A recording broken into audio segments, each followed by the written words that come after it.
দেবত্রয় চ্যানেলে আপনাদের সকলকে স্বাগত।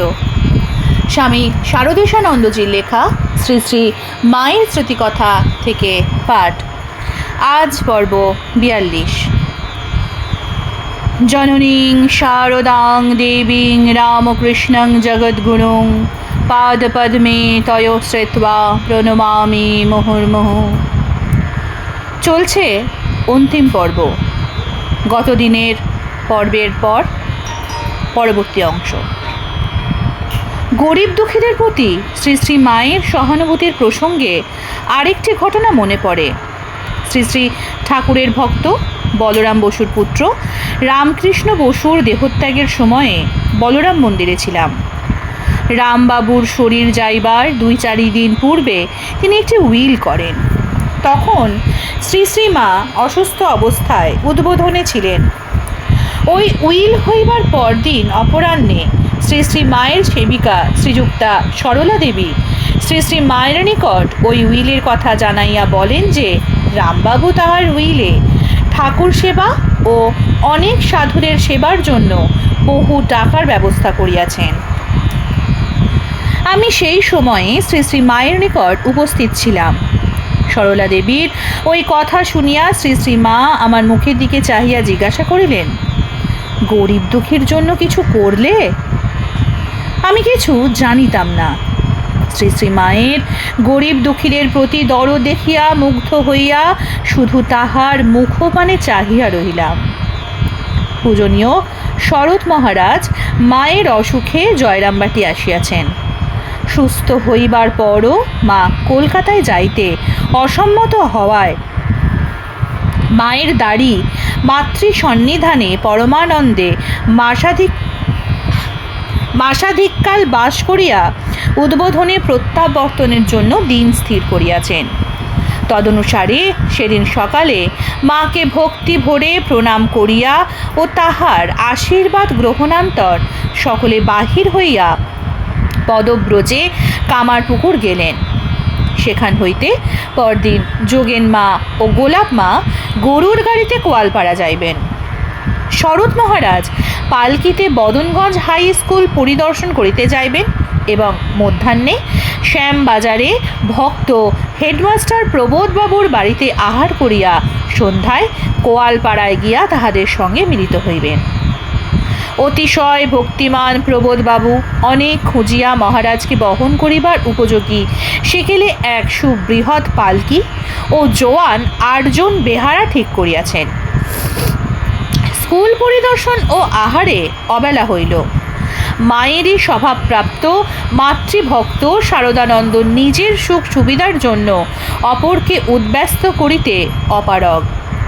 শ্যামবাজারে ভক্তগণের অত্যধিক আগ্রহে ও উৎসাহে মহারাজের সেবার জন্য নানা প্রকার আয়োজনের ফলে বিলম্ব হইয়াছিল।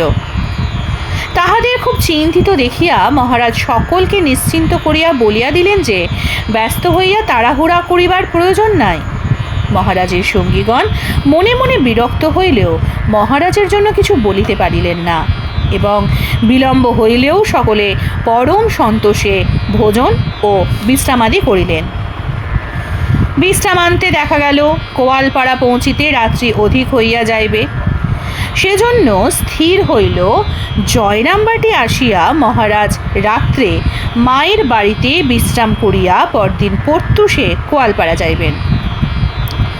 সন্ধ্যাকালে পালকিতে করিয়া মহারাজ জয়রামবাটি গ্রামের দক্ষিণ প্রান্তে পৌঁছিয়া পালকি হইতে অবতরণ করিলেন।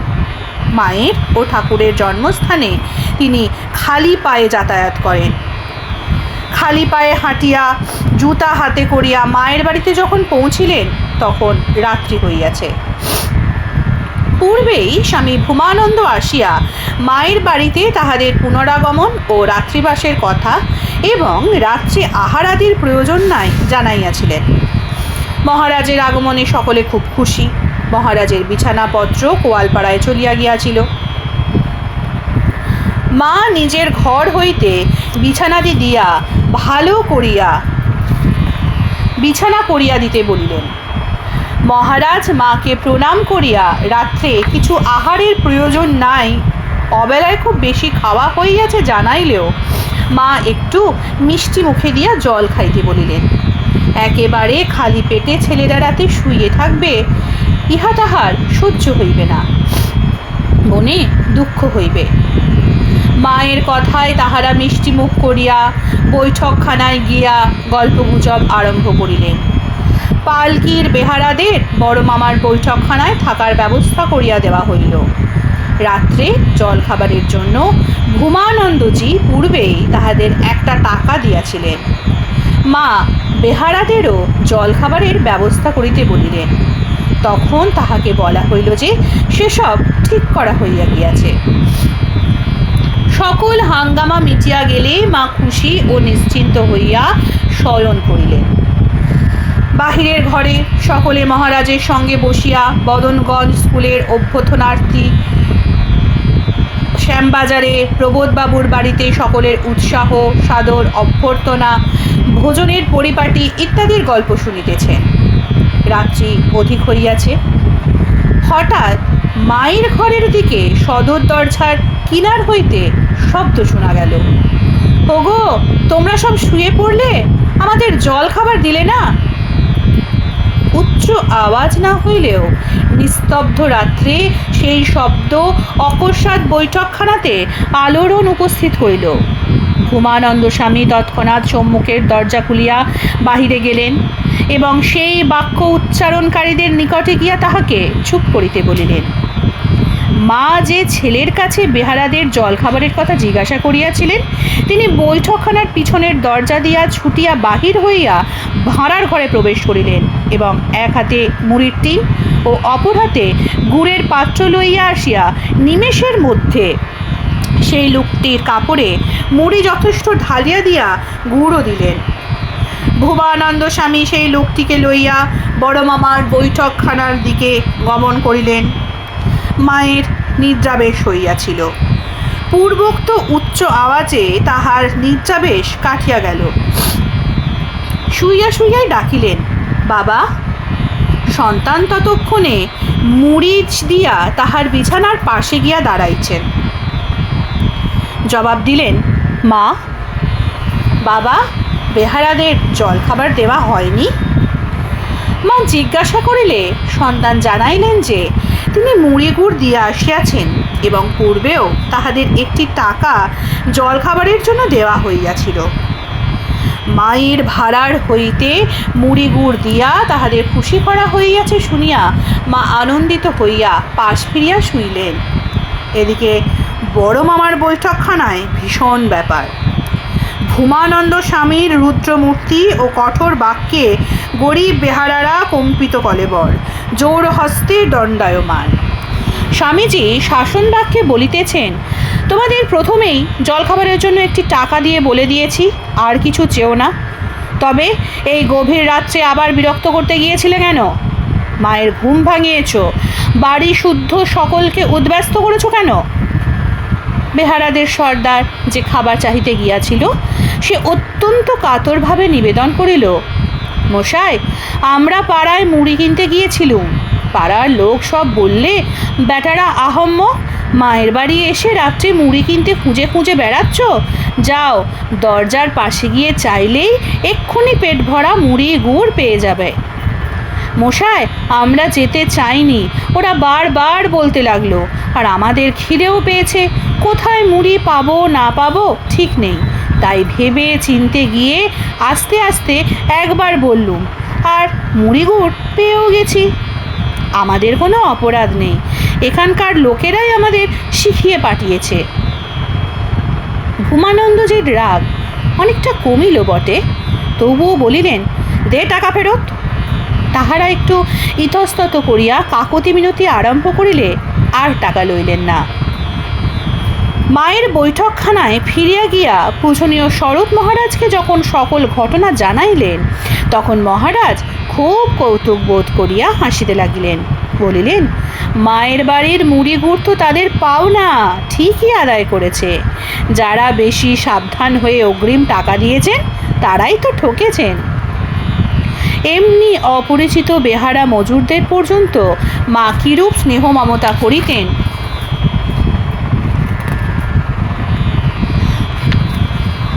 এবং তাহা লোকের অন্তরে কিরূপ মুদ্রিত হইয়া যাইত, এই ঘটনায় তাহা বুঝিতে পারা যাইবে। পরদিন ভোরে মা ভালোভাবে জলযোগের আয়োজন করাইলেন, কারণ রাত্রে ছেলেদের খাওয়া হয় নাই। ঈশ্বরেচ্ছায় ঘাটে চমৎকার মাছও ধরা পড়িল। টাটকা মাছ ভাজা, গরম গরম লুচি, ছেঁচকি, মিষ্টি ইত্যাদির ব্যবস্থা হইল। মহারাজ সকালেই আমোদরে গিয়া তাহার নির্দিষ্ট স্থানে স্নানাদি প্রাতকৃত্য সারিয়া আসিয়াছেন। ঠাকুরকে তাড়াতাড়ি ভোগ দিবার জন্য মা নির্দেশ দিলে একটি সন্তান সব ঠিক করিয়া ভোগ দিলেন। মায়ের বারান্দায় মায়ের সামনে বসিয়া সঙ্গীগণ সহ মহারাজ খুব তৃপ্তির সহিত টাটকা আস্ত বাটা মাছ ভাজা চিবাইয়া চিবাইয়া খাইতেছেন। মা চাহিয়া দেখিতেছেন। ঘোমটা ঢাকা মুখে আস্তে আস্তে উচ্চারণ করিয়া মা ভালো করিয়া দেবাইয়া পেট ভরিয়া খাওয়াইলেন। মহারাজের প্রিয় চায়ের জন্য সুব্যবস্থা হইয়াছিল। মা ঘোমটা টানিয়া খাটের ওপর বিছানায় বসিয়া আছেন। মহারাজ নিচে বসিয়া হাঁটু গাড়িয়া মায়ের পদযুগল দুই হাতে ধরিয়া ধীরে ধীরে মস্তকে ধারণ করিলেন, এমনই ভক্তিভাবে যে দেখিয়া সকলেরই নয়ন আর্দ্র ও মন দ্রবীভূত হইল। মা স্নেহার্দ্র স্বরে আস্তে আস্তে আশীর্বাণী উচ্চারণ করিলেন। মহারাজ অতি কাতরভাবে করজোড়ে প্রার্থনা জানাইলেন মা যেন তাহার নিজ দেহের প্রতি একটু নজর দেন, যাহাতে দেহ সুস্থ সবল থাকে। এই সময়ে একটি বিশ্বদৃশ্য ঘটনা ঘটায় মহারাজ একটু চঞ্চল হইয়াছিলেন। মহারাজ মাকে প্রণামান্তর ঘরের ভিতর হইতে বাহিরে যাইবেন। এমন সময় একজন ব্রহ্মচারী আসিয়া তাহার পদে প্রণত হইলে মহারাজ আতঙ্কিত হইয়া পড়িলেন। ব্রহ্মচারী ব্যাপার বুঝিতে না পারিয়া হতভম্ব। তখন একজন প্রাচীন ব্যক্তি আসিয়া তাহাকে বলিলেন, গুরু সমীপে প্রণাম লইতে নাই। ব্রহ্মচারী লজ্জিত হইয়া সরিয়া দাঁড়াইলেন এবং পরে মহারাজ বাহিরে বারান্দায় গিয়া দাঁড়াইয়া সকলের প্রণাম গ্রহণ করিয়া আশীর্বাদ করিতেছেন দেখিয়া নিকটস্থ হইয়া আবার প্রণাম করিয়া মহারাজের শুভাশীর্বাদ গ্রহণ করিলেন। উভয়েরই মন প্রসন্ন হল। শীতকাল। দুইটি সন্তান তথা স্বামী জ্ঞানানন্দ ও ডক্টর অঘরনাথ ঘোষ দূর দেশ হইতে আসিয়াছেন মাকে দর্শন করিতে। মা তখন জ্বরে অসুস্থ। তাহারা অপরাহ্নে মায়ের বাটিতে পৌঁছিয়াই জিজ্ঞাসা করিলেন ঘরে মুড়ি ছাড়া অন্য কিছু খাবার আছে কিনা। সারাদিন তাহাদের আহার হয় নাই, অনেক পথ হাঁটিয়া আসিয়াছেন, বড়ই ক্ষুধার্ত।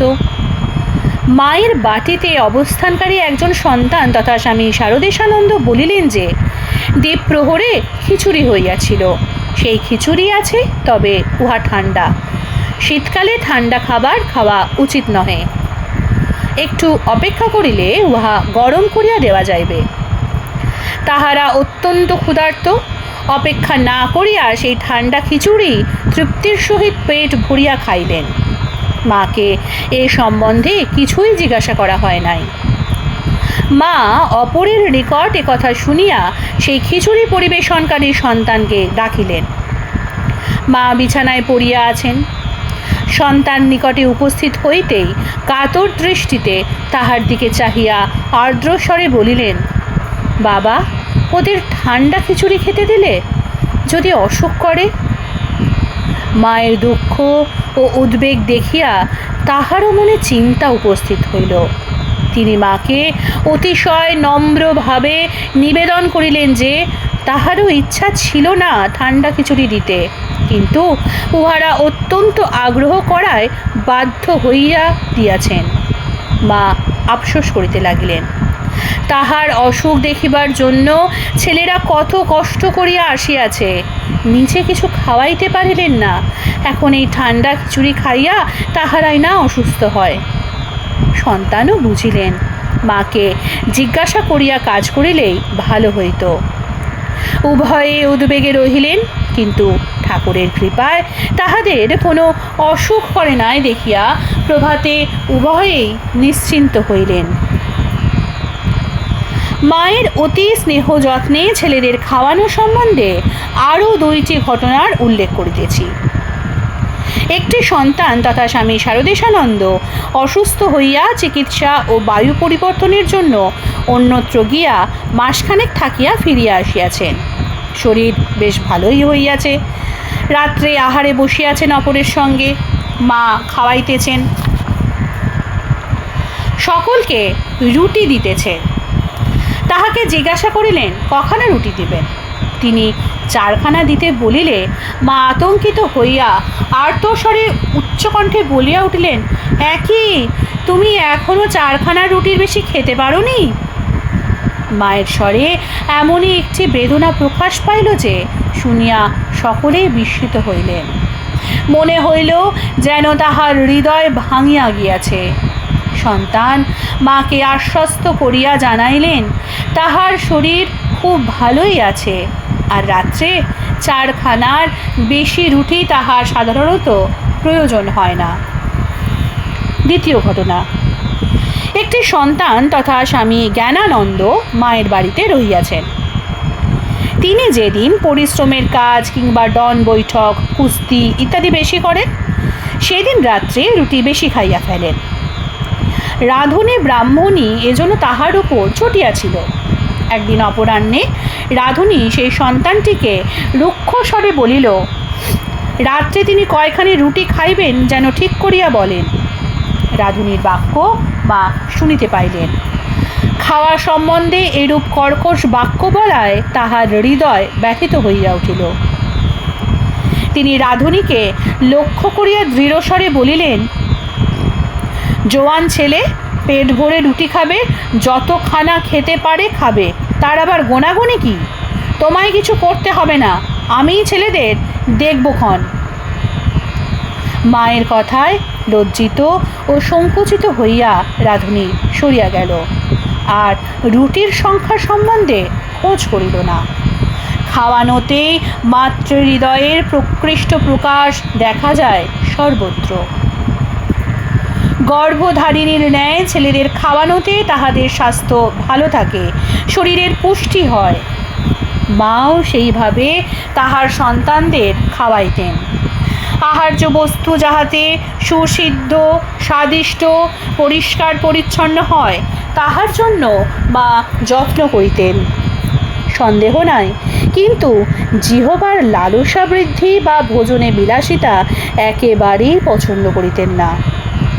বিশেষ উপলক্ষেই উত্তম ভোজ্য বস্তু প্রস্তুত হইত, কিন্তু তাহাও অতি অল্প পরিমাণে। মায়ের তৈরি খাবার খাইয়া কোনো সন্তানের কখনো অসুখ করিতে দেখা যায় নাই। সন্তানের শারীরিক উন্নতির মতো মানসিক এবং আধ্যাত্মিক উন্নতির জন্য মা কিরূপ আগ্রহান্বিতা থাকিতেন সে সম্পর্কে 2-1টি ঘটনা লিখিতেছি। একটি সন্তান তথা স্বামী শারদেশানন্দ ম্যালেরিয়ায় অনেক দিন ভুগিয়া জন্মস্থানে যাইবার ইচ্ছা প্রকাশ করিলে মা সন্তুষ্ট হইয়া বলিলেন, কিছুদিন থেকে হাওয়া বদল করে এসো। তিনি তখনও সংসার সম্পর্ক সম্পূর্ণরূপে ছাড়েন নাই। যাইবার সময় মা বলিয়া দিলেন, বাপ মাকে হরগৌরীর মতো দেখবে, তাদের সেবা করবে, এতে মনের উন্নতি হবে। ইহার বৎসর 3 পরে আবার শরীর খারাপ হওয়ায় তিনি দেশে যাইবার অভিপ্রায় মায়ের নিকট নিবেদন করিয়া অনুমতি লাভ করিয়াছেন। কিন্তু নির্দিষ্ট দিনে যাত্রাকালে যখন মাকে প্রণাম করিতে ও তাহার আশীর্বাদ লইতে উপস্থিত হইলেন, তখন মা অশ্রুমোচন করিয়া বলিলেন, বাড়িতে বেশি দিন থেকো না, মোহে পড়ে যাবে। মা সন্তানের মাথায় হাত দিয়া আশীর্বাদ করিলেন, ঠাকুরের নিকট প্রার্থনা করিলেন সত্য, কিন্তু মায়ের কষ্ট ও ভাবনা সন্তানের হৃদয় স্পর্শ করিল। বাস্তবিক পক্ষে মা কি ভবিতব্য চক্ষের সামনে দেখিতেছিলেন? সত্যই সন্তান দেশে গিয়া নানা হাঙ্গামে জড়িত হন, এবং প্রায় আত্মবিস্মৃত হইয়া অন্য পথে ভাসিয়া চলিয়াছিলেন। শুধু মায়ের সেই সাবধান বাণী ও ব্যাকুলতা তাহাকে মোহ গর্ত হইতে উদ্ধার করিয়াছিল। একটু একটু করিয়া তিনি যখন অনেক নিচে নামিয়া পড়িয়াছেন, তখন হঠাৎ মায়ের সেই সকরুণ বদনমণ্ডল চক্ষুর সম্মুখে ভাসিয়া উঠিল, আর কোনো দিকে না চাহিয়া পাগলের মতো ছুটিয়া আসিয়া মায়ের চরণ প্রান্তে উপস্থিত হইলেন। মা যেন তাহার স্নেহের শিকলেই সন্তানকে টানিয়া আনিলেন। যথাগ্নের দাহিকা শক্তি রামকৃষ্ণে স্থিতা হিয়া সর্ববিদ্যা স্বরূপাং তাং শারদাং প্রণমাম্যহং। আজকের পর্ব এই পর্যন্তই। পরবর্তী পর্ব আসবে আগামী দিনে। নমস্কার, সঙ্গে থাকুন, সুস্থ থাকুন, ভালো থাকুন। জয় ঠাকুর, জয় মা।